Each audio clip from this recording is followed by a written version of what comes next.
PM किसान योजना को नहीं केंद्र सरकार बड़ घोषणा।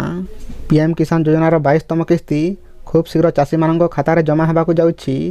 एथिपाई केंद्र सरकार फाइनाल तारीख घोषणा करिसेंती। पूर्व किस्ती अपेक्षा एथर किछि नियम मध्य परिवर्तन करिसेंती सरकार, जहाँकि वीडियो माध्यम जानिबा।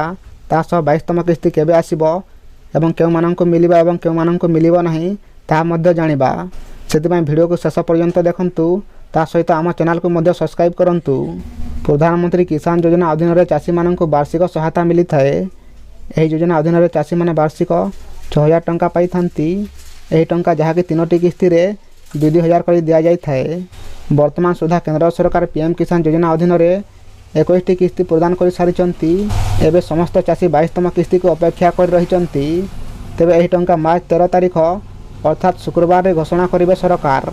ता पूर्व समस्त चाषी भाई माने एही 4टी पॉइंट को ध्यान देवा उचित, नचेत सेमाने मध्य 22तम किस्ती रो बात पड़िबे। प्रथमे तो प्रधानमंत्री किसान योजनार 22तम किस्ती से चाषी उपलब्ध हेबो नाही जे माने ए पर्यंत सेमानकर इक्वेसी पूरण करि नाहंती किंबा फार्मर आईडी तैयारी करि नाहंती। एपरि चाषी माने एही योजनार लाभ पाई परिबे नाही। 2 नंबर जे चाषी परिवार रे एकाधिक हिताधिकारी रहिचंती सेमाने मध्य एही योजनार लाभ पाई परिबे नाही। ए कथा आपण माने जानि रखंतु। एहा परे जदि जणे चाषी सरकारी चाकरी पांती एवं टिकस देवा आरंभ करंती तेबे सेमाने मध्य एही योजनार लाभ पाई परिबे नाही।